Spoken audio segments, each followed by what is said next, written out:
त्यांचा पंथ आणि पिंड पाहता 4 गोष्टी त्यांना सांगता येतील किंवा आपल्यासारख्या ज्येष्ठ लोकांना किंवा अनुभवी लोकांना उत्तर देता येईल म्हणून मी एक पार्श्वभूमी सांगतो जी मी लिखित स्वरूपात आपल्याला दिलेलीच आहे। त्याच्यामध्ये माझ्यावरती म्हणजे जे मनोहर मामा भोसले आहेत त्यांच्यावरती जे प्राथमिक स्वरूपात आरोप केलेले आहेत, तो पहिला आरोप म्हणजे ते लोकांच्याकडून पैसे घेतात आणि लुबाडतात वगैरे अशा काही पद्धतीचे बदनामीकारक मजकूर काही ठिकाणी छापून आलेला आहे किंवा व्हॉट्सअपला फिरतोय। तर पहिलं त्याचं उत्तर असं आहे की हे एक ट्रस्ट आहे, हे धर्मदाय आयुक्त नोंदणी केलेलं ट्रस्ट आहे, त्याच्यामध्ये कुणालाही बंधनकारक केलं गेलेलं नाहीये की तुम्ही पैसे भरा अथवा तुम्ही मागणी केलेली असं काही कुणाची हे नाहीये किंवा तशी तक्रारी देखील नाहीये कुणाची। दुसरा मुद्दा असा, हा जो सर्व काही निधी जातो याचं ऑडिट होतं, त्याच्या संदर्भात आपल्याला कुणालाही ज्यांना तक्रार असेल किंवा ज्यांना शंका असेल त्याचं निवारण करण्यासाठी सीए किंवा ऑडिट रिपोर्ट जो आहे तो आपणासमोर सादर केला जाईल की आलेला जो पैसा आहे देणगी स्वरूपात तो कुठे खर्च झाला। 2 महत्त्वाच्या ज्या गोष्टी आहेत की एक तर भक्त निवास आणि बाळूमामांचं मंदिर, या 2 महत्त्वाच्या गोष्टींसाठी तो निधी खर्च होतो, त्याच्यात कुठल्याही प्रकारचा अपहार झालेला नाही आणि तशी कुणाची तक्रार नाही। फक्त एकच आहे की कुठं ना कुठं तरी धार्मिक संप्रदायामध्ये एखादा जर समजा माणूस व्याख्यान देतोय किंवा धर्माच्या बाबतीत किंवा बाळूमामांच्या विषयी जर समजा व्याख्यान देतोय ते सांगितलं तर त्याला बदनाम कसा करायचं ह्याचं एकमेव उत्तम उदाहरण म्हणजे मनोहर भोसले आहे। मनोहर भोसलेंनी स्वतःहून 2 ते 3 वेळा सांगितलेलं आहे की मी बाळूमामांचा वंशज नाही, मी महाराज नाही, मी बुवा नाही, मी कुठलीही बुवाबाजी केलेली नाही, मी स्पेसिफिक जो महाराष्ट्र नरबळी आणि अमानुष अनिष्ट अघोरी प्रथा जो ऍक्ट आहे त्या ऍक्टनुसार जे अनिष्टचं सुद्धा काही ऑब्जेक्शन होतं आमच्याविषयी अंधश्रद्धा निर्मूलन समितीचं, तर त्यांना सुद्धा मी सांगू इच्छितो की ज्या कायद्याने ज्यावेळेस कायदा झाला हा त्यावेळेस अघोरी प्रथा, जादूटोना, नरबळी ह्या अशा ह्याला बंदी घातलेली आहे। मी जे आहे मी म्हणजे मनोहर मामा जे आहेत त्यांनी ज्योतिषशास्त्रामध्ये पदवी घेतलेली आहेत, फेस रिडिंगवरून ते ज्योतिष सांगतात म्हणजे बुवाबाजी सांगत नाहीत। काही वृत्तमानपत्रांनी बुवाबाजी म्हणून जे काही सिरीज वगैरे चालू केलेली आहे त्याच्यामुळे प्रचंड बदनामी झालेली आहे। परत जे भक्तगण आहेत त्यांच्यामुळे चर्चेचा विषय झालेला आहे। तर त्या 2 गोष्टी एक्सप्लेन करताना मी थोडक्यात आपल्याला असं सांगतो की ज्या ऍक्ट जो निर्माण झाला त्याच्यामध्ये नरबळी, अघोरी प्रथा अशांना बंदी घातलेली आहे, पण ज्या 12 गोष्टी आहेत ज्याच्यामध्ये म्हणजे पूजा सांगणे, भविष्य सांगणे किंवा अशा ज्या काही त्या एक्झम्प्ट केलेल्या आहेत, तो काही गुन्हा नाहीये त्याच्या संदर्भातला। आणि त्याच्यामुळं मी आजपर्यंत म्हणजे मनोहर मामांनी आजपर्यंत कुणालाही अशा कुठल्या अघोरी प्रथा किंवा अनिष्ट प्रथा वगैरे अशा कुठलेही सांगितलेले नाहीये। त्यामुळे अनिष्टचं जे ऑब्जेक्शन आहे तर त्या ऑब्जेक्शनच्या संदर्भात मी उत्तर दिलेलं आहे। त्याच्यानंतर तिसरा मुद्दा असा आहे की हे सगळं चालत असताना माझ्याकडे गर्दी वाढते, माझ्याकडे लोक येतात किंवा जर आपण कोणी तिथं बघितलं असेल उंदरगावला तर अत्यंत आतमध्ये शेतामध्ये तो मठ आणि देवाचं जे आश्रम आणि संस्था आहे तिथं यायला जायला ज्या अडचणी होतात तर तिथल्या लोकल लेवलला जे लोक गाड्या आल्यानंतर पहिल्यांदा 5 ते 10 रुपये पार्किंगसाठी घेत होते, ओनली 5 ते 10 रुपये घेत होते, नंतरून ते लोक 200 रुपये प्रति तास पार्किंगला घ्यायला लागले। त्यांच्यात कॉम्पिटिशन वाढ मला पैसे मिळतात का तुम्हाला पैसे मिळतात, मग त्यांनी छोटे छोटे बेसिक आरोप करायला सुरुवात केली। आरोपाचं प्रत्यंतर मग दुसऱ्या ह्याच्यात झालं, मग भोंदूगिरीच करतात, खोटं सांगतात, हे करतात ते करतात, अशा स्वरूपाचे छोटे मोठे 1-1.5 वर्षापासून आरोप चालू झाले। ते आरोप चालू झाल्यानंतर 2 व्यक्ती आले, 2 व्यक्तींनी की तुम्ही बुवाबाजी करता, आम्ही अंधश्रद्धा निर्मूलन समितीकडे जाऊ, आम्ही पोलिसाकडे तक्रार करू, हे करू, अशा संदर्भाचे हे करून हे न करण्यासाठी खंडणीची रक्कम मागितली। खंडणीची रक्कम मागितल्यानंतर त्या संदर्भात खंडणी मागितली म्हणून 2 व्यक्तींच्या विरुद्ध करमाळा पोलीस स्टेशन इथं ऑलरेडी गुन्हा दाखल मनोहर मामांनी केलेला आहे की हे 2 लोक मला खंडणी मागतात। मनोहर मामांच्या विषयी जर समजा एक बारामतीचा सुद्धा आता कानावरती येते, पत्रकार बांधवांच्याच माध्यमातून कळलं की बारामतीला सुद्धा अशी एक तक्रार आहे की फसवणूक केली आणि प्रॉपर्टीच्या संदर्भात ही केली।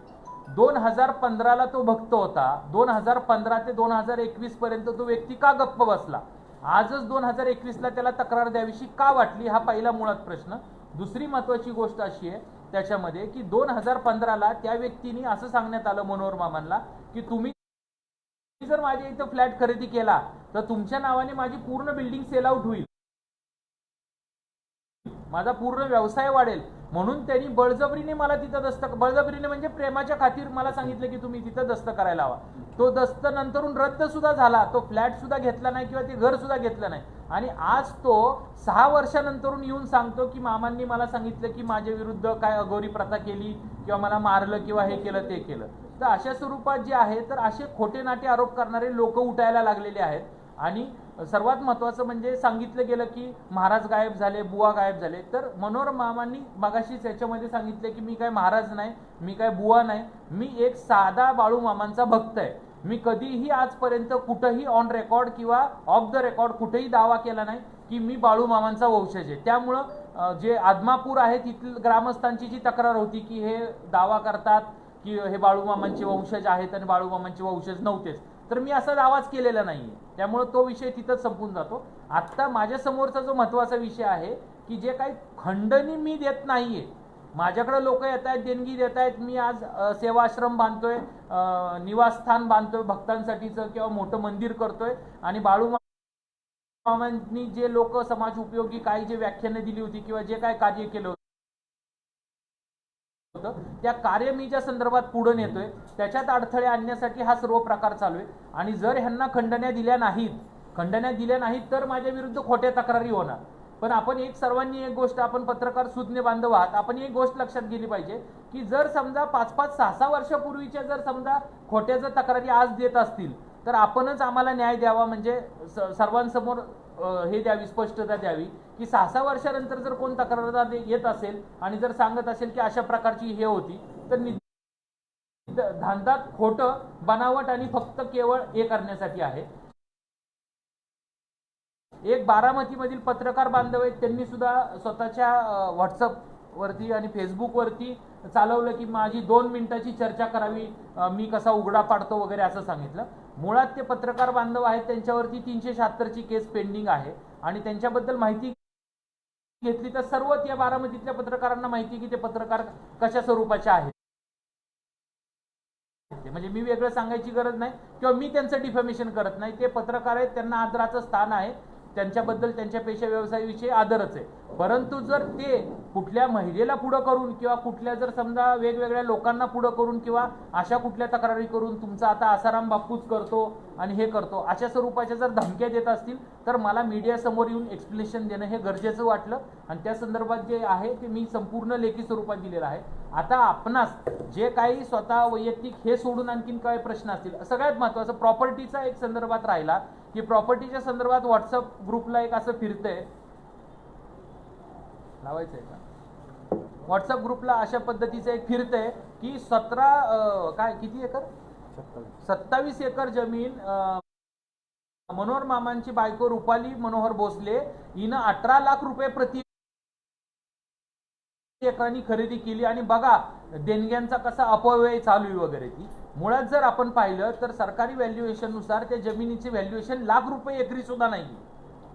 मी डिनाय करत नाही, मी अमान्य करत नाही ती जमीन घेतली नाही म्हणून. ती जमीन घेतली, माझी शेत जमीन आहे, माझे भाऊ आहेत, माझे आई वडील आहेत, माझी पत्नी आहे, वडिलोपार्जित जो काय माझा व्यवसाय असेल किंवा जो काय माझं उत्पन्न असेल त्याच्या संदर्भात. तर ह्याच्या संदर्भात मीडिया ट्रायल फक्त चालू केलेली आहे. जर समजा मी उत्पन्नाच्या स्त्रोत्रापेक्षा जास्त जमीन घेतलेली आहे तर जावा इन्कम टॅक्सला तक्रार करा, धर्मदाय आयुक्त संस्था आहे त्याच्यामध्ये तक्रार करावी की बाबा ह्यांनी संस्थेच्या रकमेचा अपहार केला.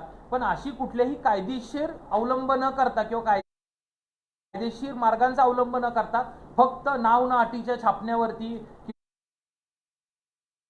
किंवा हे केले, हे बिन बोबाट किंवा बिन बुडाचे आरोप केले जातात आणि सांगितलं जातं. अशी कुठल्याही प्रकारची प्रॉपर्टी किंवा करोडो रुपयाची प्रॉपर्टी हे केलं नाही. आता व्हॉट्सअप किंवा सोशल मीडिया हे असं माध्यम आहे की त्याच्या संदर्भातून आपण कुणाकुणाला रोखणार, परंतु त्या संदर्भात माझा जी बदनामी झाली किंवा जनमानसात मनोहर भोसले यांची जी बदनामी झाली त्याच्या संदर्भात आम्ही 100 कोटीचा दावा दाखल करणार आहोत की ज्या खोट्या बातम्या पसरवल्या. सायबरला सुद्धा आम्ही अर्ज देतोय.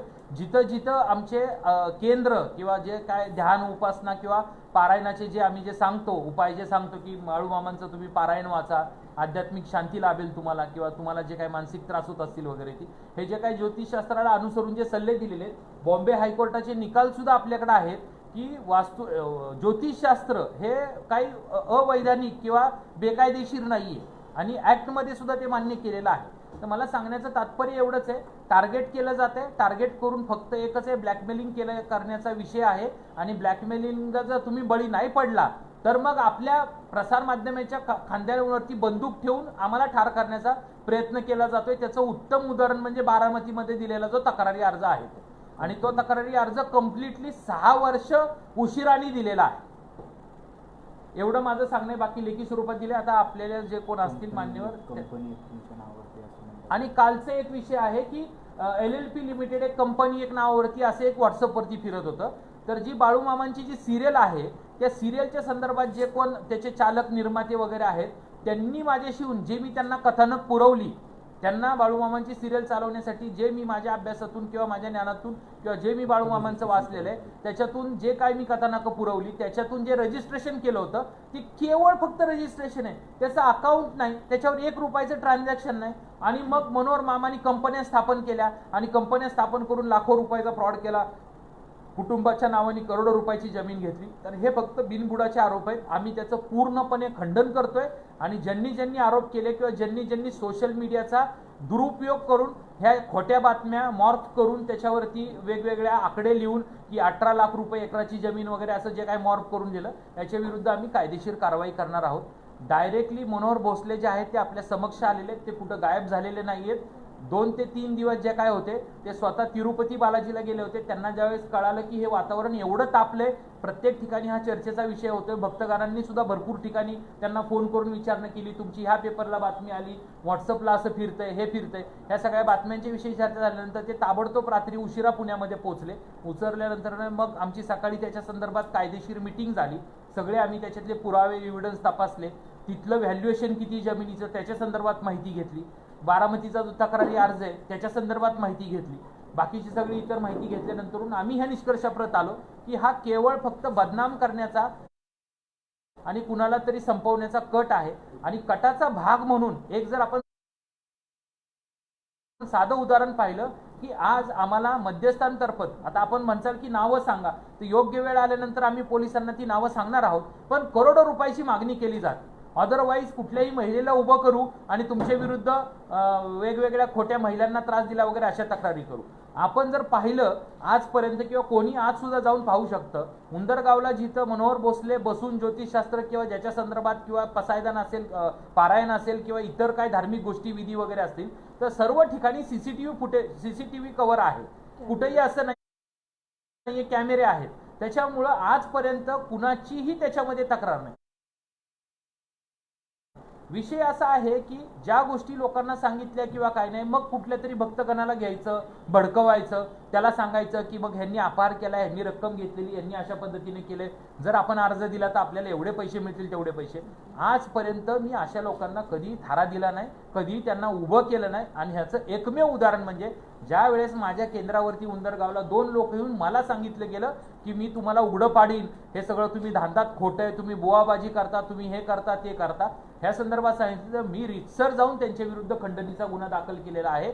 आणि तो कुठलं पोलीस स्टेशन, करमाळा पोलीस स्टेशनला रजिस्ट्रेशन आहे त्याचं FIRचं. आपण आजही जाऊन पाहू शकता किंवा तिथल्या PI यांच्याकडून माहिती घेऊ शकता.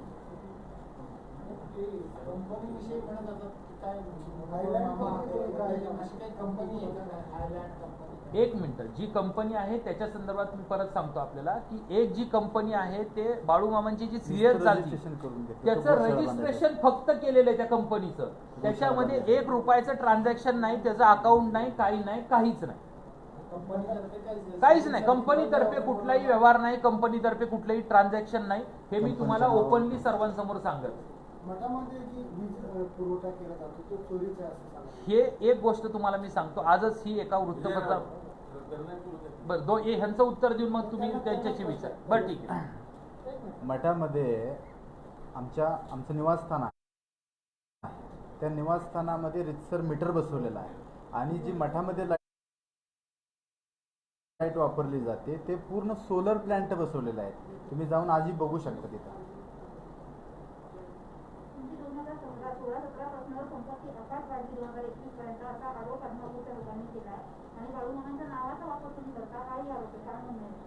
मी त्या दिवशी पत्रकार बांधवांना तेच सांगितलंय की मी वंशज नाहीच आहे. कुठेही वापर केलेला नाही आणि कुठेही त्यांचा दुरुपयोगही केलेला नाही. मी केवळ बाळूमामाचा भक्त आहे आणि मंदिर बांधलं याचा अर्थ दुरुपयोग असेल तर मग तो हे होतंय, माझ्यावरती आरोप होतात, ते त्याचा निषेध करतोय. आणि हा सगळा विषय ते मालिकेतनं सुरू झालाय बरोबर ना? मालिकेपासून, कारण यापूर्वी माझी इच्छा अशी होती की बाळूमामाचं चरित्र पूर्ण घराघरापर्यंत पोचावं, म्हणून ती मालिका आमच्या एका भक्तांना सांगितलं की ती तयार करायला पाहिजे. त्यांनी तो सुरुवातीला नकार दिला. ज्या टायमाला नकार दिला त्या टायमाला मी त्यांना परत रिक्वेस्ट केली की बाळूमामासारखे समाजप्रबोधक संत आहेत की ज्यांनी अंधश्रद्धेला कधी थारा दिला नाही, मुक्या प्राण्यावरती प्रेम करा ही शिकवण दिली, अशा संताचं चरित्र तुम्ही घराघरापर्यंत पोचवावं ही त्यांना विनंती केल्यानंतर त्यांनी ती सिरियल सुरू केली. मी ते सिरियलशी तुम्ही निगडीत आहात, मी तुम्ही मान्य करताय, आता तुम्ही सांगितलं त्याच्यातनं हे सगळं वाद सुरू झाले.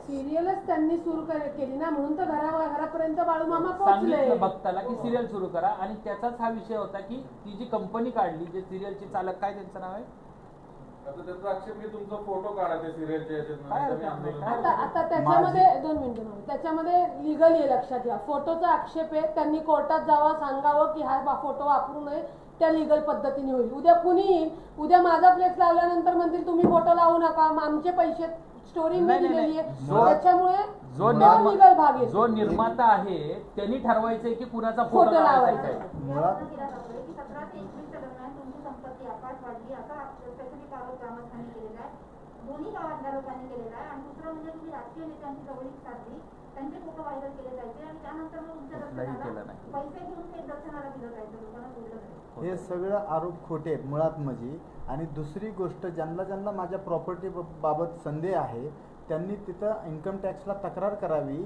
आमचे पदाधिकारी किंवा मी स्वतः त्याला सामोरं जायला कधी तयार आहे. सर, पण आपलं उत्पन्नाचं साधन काय नाही, वाढलेली जी आपली प्रॉपर्टी त्याचं काय सांगाल का? माझी शेती आहे. दुसरी गोष्ट, मी विविध सिरियलला मार्गदर्शन करतो. तिसरी गोष्ट, माझ्याकडची याच्या पाठीमागं गोकुळची डीलरशिप आहे. पूर्ण अर्ध्या पुण्याला माझ्यातर्फे गोकुळ श्रीलंकेत अशी घरं आहेत, सांगत असे जैसे तसे. आता कुणाचं साधूचं कुळ पाहण्याचा माझा अधिकार नाही, कारण मी स्वतःला साधू म्हणून घेतलेलं नाही अजून तरी. तुम्ही स्वतःला नेमकं काय म्हणून प्रेझेंट करू इच्छिता? महाराज आहात तुम्ही? मी केवळ बाळूमामाचा भक्त आहे आणि मी ज्योतिष्य शास्त्राच्या माध्यमातून लोकांना सल्ला आणि मार्गदर्शन करतो. कुठल्याही चमत्काराला खतपाणी घालत नाही. पण हे कॉन्ट्रोवर्सी कसं आहे? एकीकडे तू म्हणतो मी बाळूमामाचं भक्त आहे, बाळूमामाने गोबाजीला कधी खतपाणी घातलं नाही, दुसरीकडे म्हणतो मी ज्योतिषशास्त्र सांगतो. हे ज्योतिषशास्त्र कुठं बुवाबाजी आहे? तुमच्या भूमिकेचं ज्योतिषशास्त्र कुठं बुवाबाजी आहे?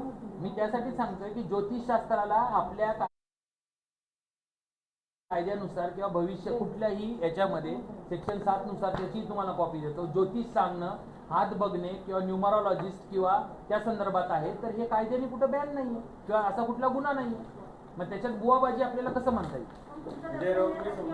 आलं की लक्षात माझ्या? तुमचा बाळूमामाचं भक्त जर तुम्ही म्हणवता ना, मग तुम्ही बाळूमामाने ज्योतिषशास्त्राला तरी थारा दिला नाही, मग तुम्ही ज्योतिषशास्त्र सांगता, मग हे बाळूमामा आला, तुमचा प्रश्न लक्षात आला. पण तुम्ही व्यक्तिमत्वालाच कुठेतरी हे होतो ना. 2 गोष्टी आहेत, एकच क्लिअर करतो. बाळू मामांच्या संदर्भात भक्त म्हणणे हा एक वेगळा मुद्दा झाला आणि ज्योतिषशास्त्र पाहणे, लक्षात ठेवा, हा वेगळा मुद्दा. मग तोच ना, मग तो जो आक्षेप आहे त्याच्या संदर्भात जर एखाद्याला वाटत असेल की ज्योतिषशास्त्र मी सांगतो आणि मी ते खोटं सांगतो, तर त्यांनी माझी तक्रार करावी. भावकीवाद नाही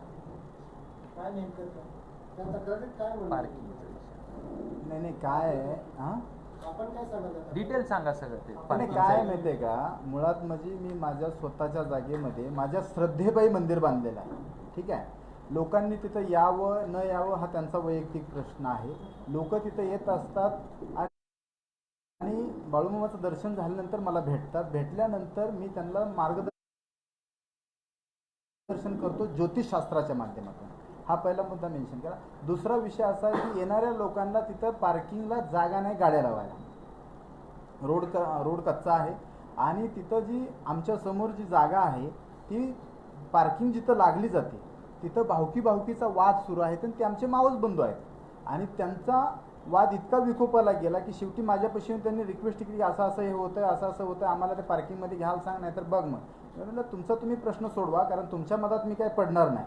दुसरा मुद्दा, त्यांनी काही येणाऱ्या लोकांच्या मग रस्ता अडवायला सुरुवात केली की इकडून गाडी घेऊन जायचं नाही, इकडून गाडी घेऊन जायचं नाही. आणि रस्ता अडवल्यानंतर काही तिथल्या गावकऱ्यांनी त्यांना मारलं देखील.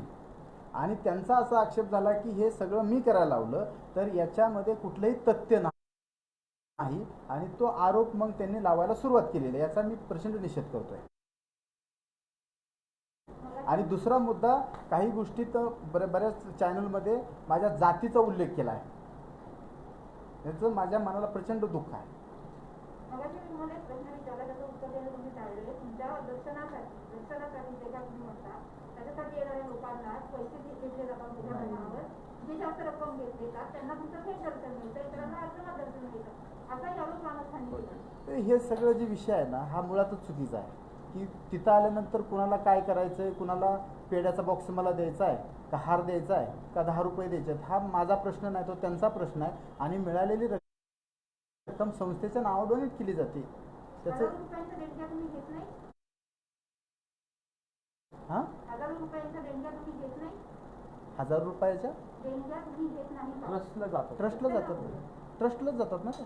तुम्हाला मीच तेच सांगतो की संस्थेच्या नावावर जातात. पण म्हणजे असा नियम आहे का असं की रक्कम असेल तर दर्शन भेटेल, असं काय आहे? असं काही नाही आहे सर की इतकंच रुपये दिले पाहिजेत. ज्याच्या त्याच्या श्रद्धेनं जो तो आल्यानंतर तिथं काय द्यायचं, तो तुम्ही पहिलाच मुद्दा केला की कोण पेड्याचा बॉक्स घेऊन येऊ शकतं किंवा हार घेऊन त्यांचा प्रश्न एक क्लिअर स्वच्छेने करा. नाही केलं. तो नाही. त्यांचा एक प्रश्न असा आहे की तुमच्या इथं अशी पद्धत आहे का की एवढे पैसे दिले तर लांबून दर्शन, जास्त पैसे दिले तर तुम्हाला जवळून दर्शन, हे असं काय? मुळात चुकीचं आहे. मी शेवटच्या माणसाला पर्यंत भेटतो, त्यानं अथवा 1 रुपया आमच्या संस्थेला नाही दिला तरी अशी मी शेकडो माणसं उभा करू शकतो की मी त्यांना भेटतोय, बोलतोय, आणि असं त्याला फी भरण्याची गरज नाही आहे. पण हे सगळं करणं म्हणजे दुवाबाजी नाही आहे का? कोणती? हे सगळं जे तुम्ही म्हणताय ते करणं म्हणजे दुवाबाजी नाही का? नाही. ज्योतिषशास्त्र सांगणं ही बुवाबाजी कुठं सांगितलं कायद्यानं? लोकांना भेटणं, त्यांना दर्शन देणं, या गोष्टीला दुवाबाजी नाही म्हणत. वारकरी संप्रदायात दर्शन घेणं हे एकमेका लागू पायी हे हजारो वर्षाची परंपरा आहे. त्याच्यासाठी आपला देश जो तुम्ही 2 मिनिटं तुम्हाला सांगते, तुम्ही प्रश्न विचारला ना बुवाबाजी का नाही, त्याच्या स्पेसिफिक कायद्याने डायरेक्शन दिलेले आहेत. महाराष्ट्र नळवळी आणि इतर अमानुष अनिष्ट अघोरी प्रथा व जादूटोना तो जो प्रतिबंध घालण्याबाबत त्यांचे समूळ उच्चाटन करण्याबाबत अधिनियम 2013 हे नियम आहेत त्याच्यामध्ये कुठल्या गोष्टी वगळल्यात ह्या जर मी पूर्ण वाचायचं झालं तर 8 आहेत. त्याच्यामध्ये सांगते, वास्तुशास्त्रानुसार ज्योतिषी, नंदी बैलवाले ज्योतिषी व इतर ज्योतिषाद्वारे दिला जाणारा सल्ला, जमिनीखालचे पाणी सांगण्याचा सल्ला हे वगळण्यात आले. अजून 8 मुद्दे त्याच्यामध्ये हरिपाठ, कीर्तन, प्रवचने, भजने, इतर धार्मिक पारंपरिक शास्त्राचे तसेच प्राचीन विद्या कलांचे शिक्षण, आचरण, प्रचार व प्रसार असे 8 आहेत की ज्याच्यामध्ये ते कायद्याने गुन्हे नाही. त्याला बुवाबाजी नाही ना म्हणणार. तुमच्या ह्या विषय असा आहे, तुम्ही बाळूमामाला भक्त म्हणवताना बाळूमामा एक क्लिअर करू द्या ना फक्त एकच. तुमचा जो मुद्दा होता ना, एक मिनिट, हा जो ह्यांनी जो वाचून दाखवले नाही हे 8 कलम, ज्यावेळेस हा ऍक्ट अंमलात आणला, लक्षात ठेवा, त्यावेळेस हे सुद्धा मुद्दे त्यात घेतले होते की हा सुद्धा अपराध आहे, एखाद्याचं ज्योतिष पाहणे किंवा पैसे घेणे वगैरे. परंतु याच्यावरती कमिटी बसली, वारकरी संप्रदायाने पूर्णपणे त्याच्यात विरोध केला. वारकरी संप्रदाय काही हिंदू संघटना होत्या, यांनी विरोध केल्यानंतर अमेंडमेंटमध्ये ह्या 12 गोष्टी वगळण्यात आल्या. त्याच्यामध्ये पाणी सांगणे, हात बघणे किंवा पामिस्ट असेल किंवा तुमचा आणखी न्यूमरोलॉजिस्ट हे असेल, न्यूमरोलॉजी असेल, तर ह्या गोष्टी त्याच्यातून वगळण्यात आल्या. आता तुमचा जो प्रश्न आहे त्यांनीच उत्तर द्यावं, पण मी फक्त त्यांना समजून सांगण्याचे काम करतो की 2 वेगवेगळ्या दर्शन देणं लोकांना, ज्योतिषशास्त्र हा निगडीत मुद्दा, माझा विश्वास नाही तुमचा असेल रिलेटेबल मुद्दा, पण दर्शन देणं लोकांना जे काही आश्रम म्हणून उभा करणं या सगळ्यांना बुवाबाजी म्हणायचं नाही का? पहिल्या प्रश्न तुम्हाला उत्तर आहे एकदम छान त्यांनी उत्तर देऊ द्या. त्यांनी बोला नाही. मंदिर बांधणं हा कायद्यानं गुन्हा असेल हे मला माहित नव्हतं मॅडम. आश्रम कुठे बांधला नाही, मंदिर बांधलं. मंदिराच्या दर्शन, माझं दर्शन कोणाला घेण्याची इच्छा नसेल तर त्याला त्यांचं नाही, माझं दर्शन घ्या म्हणून मी कुठं फ्लॅक्स लढत मॅडम. वारकरी संप्रदायाचे नियम आपण कोणतेही पाळत नाही. वारकरी संप्रदायाचे जे नियम आहेत आपल्याकडून पाळले जातात. काय नियम आहे सर? आपण काय पाळतो? माझ्या गळ्यात एक पवित्र तुळशीची माळ आहे. मी दरवर्षी दिंडीला जातो. याच्यापेक्षा मला जास्त काय अपेक्षा असावी असं मला नाही वाटत.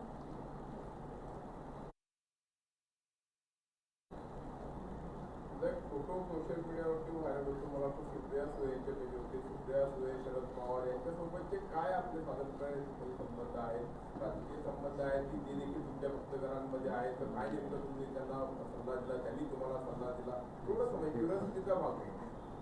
माझ्या वैयक्तिक कामासाठी मी भेटलो होतो. त्याच्या व्यतिरिक्त माझा आणि त्यांचा काही संबंध नाही आहे. मी त्यांना आदर मानतो. ते देशाचे नेते आहेत. असे अनेक नेत्यांबरोबर तुमच्या मोबाईलला व्हायरल झालेले आहेत. भेट झाली. भेट झाल्यानंतर तो काय फोटो कुणीही काढतंय मॅडम, आणि तो व्हायरल होतोय. त्याचा माझा दोष नाही आहे. त्यांचे संबंध काय तुम्ही त्यांचे दर्शनासाठी येतात. काही नाही, फक्त भेट झालेली होती, बाकी काहीही झालेलं नाही. नाही नाही.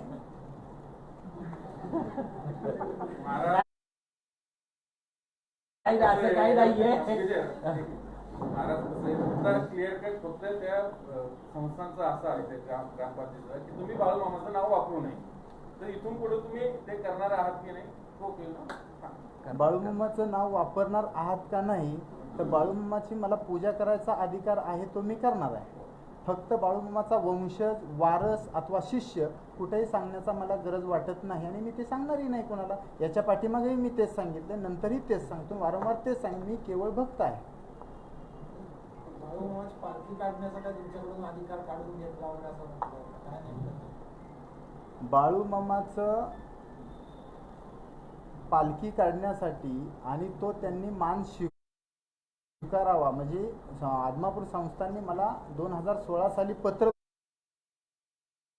दिलेलं आहे की तुम्ही बाळूमामाची पालखी काढावी आणि पंढरपूरच्या मठामध्ये विनामूल्य तुमचा भक्त परिवार हा सोहळा पार पाडवण्याचा बहुमान आमच्या संस्थांना दिलेला आहे. आणि 2016 नंतर 2 वर्ष पालखी काढल्यानंतर 2 वर्ष तर कोरोनामध्ये गेली आणि पालखी झालेलीच नाहीये. आणखीन कुणाला काय विचारायचंय? आता 2 दिवस बातमी छापून आली तुम्ही गायब झाले, ते काय? पहिलंच सांगितलं की तिरुपतीला गेलो. मुळात म्हणजे काय आहे की तुम्ही गायब झालता का नव्हता ते एकदम क्लिअर कट मध्ये सांगा की बातमी झाल्यावर तुम्ही कुठं गेला, काय होता, कसे आला, ते परत एकदा त्यांना सांगा. ते उशिरा आलेत कसं त्यांना कसं आहे सांगितलं त्यांनी, सांगा परत एकदा सांगा. हा, गायब होण्यासाठी मी कुठं चोऱ्या केलेल्या नाहीत किंवा खून वगैरे केलेलं नाहीत आहे. मुळात म्हणजे ज्या टायमिंगला आदमापूर संस्थांचं ग्रामपंचायतीचं म्हणणं होतं की मनोहर मामांनी बाळूमामाचे वंशज म्हणू नये किंवा म्हणून घेऊ नये. त्याच्यानंतर मी पत्रकारांना, सर्व बांधवांना सांगितलं की मी वंशज नाही, अवतार नाही किंवा तसा कुठे दावा केलेला नाही. त्याच्यानंतर ते पत्रकार परिषद झाल्यानंतर सर्व आमच्या ह्याचं ठरलं की गोकुळाष्टमी आहे, तर आपण बालाजीचं दर्शन घेण्यास जायचं का. तर आमचं सर्वांमध्ये ठरल्यानंतर आम्ही